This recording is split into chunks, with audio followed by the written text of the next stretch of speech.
बिस्मिल्लाहिर्रहमानिर्रहीम। अस्सलाम वालेकुम नाजरीन, मैं हूं जमशेद अंसारी। नाजरीन, ये बात आप बखूबी समझते भी हैं और जानते भी हैं कि सियासत में नाशाइस्तगी, बदतहजीबी और गालम गलोच पे मबनी ज़बान का रिवाज किसने इस मुल्क में और सियासत में फ़रोग़ दिया। लेकिन आप गुज़श्ता चंद अरसे से देख रहे हैं कि 3-4 पार्टीज़ की जानिब से एक ऐसा इम्पैक्ट क्रिएट किया जा रहा है और एक ऐसा तासुर दिया जा रहा है कि जैसे सियासत में नाशाइस्तगी और बदतहजीबी का आगाज़ जो है वो तहरीक इंसाफ ने किया हो। गो कि मैं तहरीक इंसाफ का तर्जुमान नहीं हूँ, लेकिन बात करनी चाहिए तो वो फैक्ट्स की बुनियाद के ऊपर करनी चाहिए और उसूलों के दायरे में करनी चाहिए। चाहे कोई भी सियासी जमात है बशमूल तहरीक इंसाफ, अगर वो नाशाइस्तगी का और बदतहजीबी पे मबनी कल्चर को फ़रोग़ देते हैं या ज़बान का इस्तेमाल करते हैं तो हम उसकी भी मज़म्मत करेंगे। जो शख्स इस किस्म की एक्टिविटीज़ में इंडिविजुअली इन्वॉल्व होगा हम उसकी भी मज़म्मत करेंगे। लेकिन आज जो मौजू है वो मैं आप लोगों के सामने रखना चाहता हूँ और इस पर अपना ये जो एक दावा किया है मैंने, उस पर चंद दलाइल आप लोगों की खिदमत में पेश करना चाहूँगा। ठीक है, और देख लें कि पीपल्स पार्टी के एक खातून है जो स्पीकर रही हैं शायद या डिप्टी स्पीकर रही है सिंध असम्बली की, और बहुत रोज़ाना की बुनियाद पे आप उन्हें टीवी स्क्रीन्स पे देखते हैं। शैला रज़ा साहिबा ने भुट्टो साहब का वज़ीर-ए-आज़म उन्होंने क्या किया कि शैला रज़ा ने भुट्टो साहब का वज़ीर-ए-आज़म इमरान ख़ान के वालिद इकरामुल्लाह नियाज़ी से मुवाज़ना करते हुए कहा कि बेनज़ीर भुट्टो का बाप और बिलावल का नाना भुट्टो तो जन्नत में है, और किसी का करप्ट इंजीनियर बाप जिसे बदउनवानी पे मुलाजमत से निकाला गया था इस वक्त दोज़ख में जल रहा होगा। अब देखें, इस ट्रेंड को देख लें आप। और एक बज़ाहिर जो पीपल्स पार्टी है वो एक सेक्युलर का इम्पैक्ट देती है कि हम जो है ना बहुत ज़्यादा यानी कि वो हैं इन मामलात में और इंतहा पसंदी को फ़रोग़ नहीं देते। लेकिन यहाँ पे उन्होंने बाकायदा फतवा जारी कर दिया कि बिलावल का नाना तो जन्नत में है और इमरान ख़ान साहब के जो वालिद है वो जहन्नुम में होगा। अब ये किस कदर ख़तरनाक बात है कि आप जन्नत और जहन्नुम का इख्तियार अपने हाथ में रख दें। न जाने कौन अल्लाह पाक आपके किस एक अमल से खुश हो और आपको जन्नत का परवाना जो है और टिकट जो है वो अता कर दे। ये तो अल्लाह पाक की सवाबदीद है। कोई मुझे क्या पता कि अगर एक शख्स पूरी ज़िंदगी भी गुनाह कर रहा हो और उसने कोई एक ऐसा अमल खुफिया तौर पे किया हो, एक ऐसा नेक अमल किया हो जो अल्लाह पाक की ज़ात को पसंद आया हो, ठीक है, और उसके तमाम गुनाह बख्श दिए हों, ये तो इख्तियार अल्लाह पाक का है। लेकिन यहाँ पे उन्होंने ये भी फतवा जारी कर दिया, जिस पर और उनके इस बयान पे वज़ीर-ए-आज़म इमरान ख़ान के जो ज़बरदस्त मुखालिफ हैं, जो रिलेटिव भी है, हफीज़ुल्लाह नियाज़ी साहब जो रिपोर्ट कार्ड प्रोग्राम में आते हैं, तो उन्होंने कहा था और जवाब दिया था।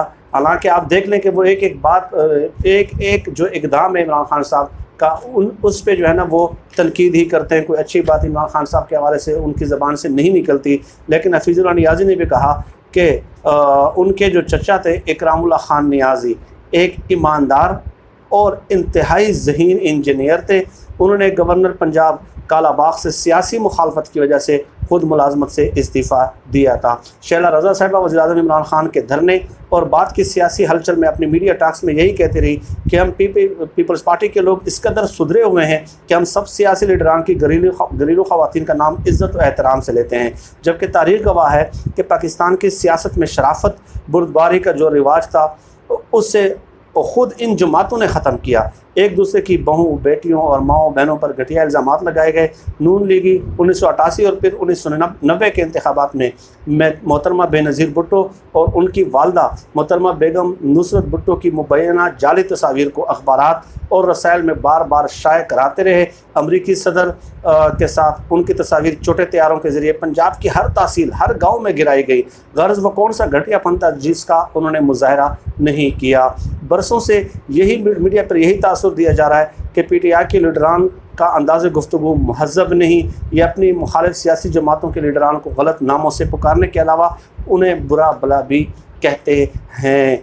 उनसे पहले सियासी मैदान में इस किस्म की गुफ्तगू का तसव्वुर ही नहीं था, वो ये बात कर रहे हैं। वज़ीर-ए-आज़म इमरान ख़ान अपने जलसों और रैलियों में मियां नवाज शरीफ और आसिफ ज़रदारी समेत दूसरी जमातों के मरकज़ी लीडरान को ओए कहकर मुखातिब करते हैं। फिर कहा गया कि मौलाना फजल रहमान का PTI के हर जलसे में मजाक उड़ाया जाता रहा, उन्हें डीज़ल कहा जाता रहा, जबकि सच ये है कि मौलाना फजल रहमान के नाम से वाबस्ता किया गया मुबैना नाम PTI ने नहीं बल्कि नून लीग के मरकज़ी लीडर ख्वाजा आसिफ ने कौमी असम्बली के फ्लोर पर खड़े होकर लिया था। और ये चीज़ें जो है रिकॉर्ड का हिस्सा हैं और रिकॉर्ड का हिस्सा मौजूद हैं। तो ये 1996 में मेरे ख़्याल में ख्वाजा आसिफ ने जो है मौलाना फजल रहमान साहब को जो है ना वो डीज़ल का खिताब दिया था। और ख्वाजा आसिफ साहब जो है वो इस किस्म की बातों में मशहूर है और पूरी किताब लिखी जा सकती है। मैं किसी वीडियो में ये जिक्र करूँगा कि नून लीग ने और पीपल्स पार्टी ने अपने अपने अदवार में जो है किन किन सियासतदानों के क्या क्या नाम रखे, जिसकी मैं हौसला शिकनी करता हूँ। जैसे कि मैंने कहा कि अगर PTI भी ऐसा करे तो हम उसकी भी मैं बज़ात ख़ुद मज़म्मत करूँगा, जो शख्स भी उसमें इन्वॉल्व होगा बदतहज़ीबी में और इस किस्म के कल्चर को फ़रोग़ देने में। लेकिन ये जो इल्ज़ामात लगाए जा रहे हैं ये तो ख़ुद नून लीग ने मौलाना डीज़ल वगैरह का खिताब दिया था ख्वाजा आसिफ साहब ने। और इसके अलावा एक दूसरी बात करते हैं नाज़रीन कि वो आजकल आप देख लें कि एक सिंथिया रिची के हवाले से कि 2011 में जब पोलियो से मुतालिक महकमा सेहत के अफसरान और फील्ड वर्करों की जाली टीम के ज़रिए उसामा बिन लादेन का DNA टेस्ट हासिल किया गया, तो उस वक्त की अवामी नेशनल पार्टी और पीपल्स पार्टी की खैबर पख्तूनख्वा में मुश्तरका हुकूमत थी और अमेरिका से आई हुई सिंथिया रिची के KPK महकमा सेहत के लिए काम कर रही थी। और आज वो क्या कह रहे हैं, ठीक है, इल्ज़ामात वो किसकी तरफ इशारा कर रहे हैं और किस पे इल्ज़ामात लगा रहे हैं, यही पीपल्स पार्टी। हालांकि उस वक्त ANP और पीपल्स पार्टी की मुश्तरका हुकूमत थी KPK में और उनके महकमा सेहत के लिए काम कर रही थी, उनके नाक के नीचे वो काम कर रही थी। और ये इल्ज़ामात किसी और खलाई मखलूक की तरफ उनकी उंगलियाँ उठती है और इल्ज़ामात और लाल और तान और तनकीज़ के नश्तर हमेशा उनके उसकी तरफ बरसाए जाते हैं। लेकिन फ़ैक्ट ये है, अच्छा खैर, जिसने उसामा बिन लादेन के एबटाबाद से सैंपल लिए थे, अगर अल जज़ीरा TV की रिपोर्ट देखें तो उसके मुताबिक सिंथिया रिची ने बताया था कि उसामा बिन लादेन के मतलूबा टेस्ट लेने से 2 बरस पहले वो पाकिस्तान पहुंची थी और ये सब कुछ एक कोइंसिडेंस है। ठीक है, सिंथिया रिची के पाकिस्तान के कुछ सियासी शख्सियात पर लगाए गए इल्ज़ामात की तहकीकात अपनी जगह सब्जेक्ट टू इन्वेस्टिगेशन। मैं ये नहीं कहता कि इल्ज़ामात दुरुस्त हैं या नहीं है, क्योंकि ये तहकीक का मुतालबा करते हैं, तहकीक के मुतकाज़ी हैं। लेकिन उससे ये पूछा जाए कि उसे कौन पाकिस्तान लेके आया और किन मकासद के लिए लेकर आया। ये भी पूछा जाए कि उस वक्त तहरीक तालिबान पाकिस्तान समेत 1 दर्जन से ज़ायद तंजीमों की मौजूदगी में उसे कौन वज़ीरिस्तान समेत कबायली इलाकों के इंतहाई ख़तरनाक इलाकों में लेकर जाते रहे। ठीक है, जहाँ दुनिया के चोटी के मीडिया के लोगों को भी जाने की इजाज़त नहीं थी। अमेरिका की लुजियाना यूनिवर्सिटी की ग्रेजुएट सिंथिया रिची, जिसका सहाफ़त के साथ कोई ताल्लुक़ नहीं, लेकिन उस वक्त जब मरकज़ में पीपल्स पार्टी और नून लीग की हुकूमत और KPK में उनकी इत्तेहादी जमातों की हुकूमत थी, यानी मरकज़ में पीपल्स पार्टी और नून लीग की मुश्तरका हुकूमत थी और KPK में ANP और पीपल्स पार्टी की हुकूमत थी, तो ये उन दिनों इनकी सरगर्मियाँ बहुत ज़्यादा रही हैं। ठीक है, किसने 2009 में महकमा सेहत के साथ सरकारी तौर पर पोलियो मुहिम चलाने वाले इदारे के साथ मुंसलिक किया? महकमा सेहत में पोलियो मुहिम चलाने वाले इदारे के साथ मुंसलिक किया और उस वक्त वज़ीर सेहत कौन थे और किस पे उन्होंने इल्ज़ामात लगाए और किसके साथ वो गाड़ियों में सैर सपाटे करती रही। ठीक है, हुकूमत पाकिस्तान ने अच्छा किया कि सिंथिया रिची के पाकिस्तान से बाहर जाने पर पाबंदी लगा दी है। इसके लगाए गए इल्ज़ामात पर भी अगर पार्लिमानी कमीशन बनाया जाए तो बेहतर होगा, क्योंकि जिन पर उसने इल्ज़ामात लगाए उनका ताल्लुक़ भी मुश्तरका ऐवान से ही है। लेकिन इससे भी आगे चलें नाज़रीन, कल ही अभी कुछ अरसे पहले की बात है, मैं ज़माना कदीम की बात नहीं कर रहा, कि जब अपोजिशन लीडर खुर्शीद शाह ने पार्लियामेंट के फ्लोर पे की जाने वाली तकरीर में दबंग आवाज़ में आयशा गुल अलैह के मुबैना मोबाइल पैगामात के हवाले से इल्ज़ामात पर स्पीकर कौमी असम्बली अयाज सादिक और पूरे हाउस की जानब इशारा करते हुए मुतालबा किया कि आयशा गुल अलैह के इल्ज़ामात को सरसरी तौर पर न लिया जाए, बल्कि आप एक पार्लिमानी कमीशन तश्कील दें और ये पार्लिमानी कमीशन फ़ैसला करे कि आयशा गुल अलैह के इल्ज़ामात में कितनी हकीकत है।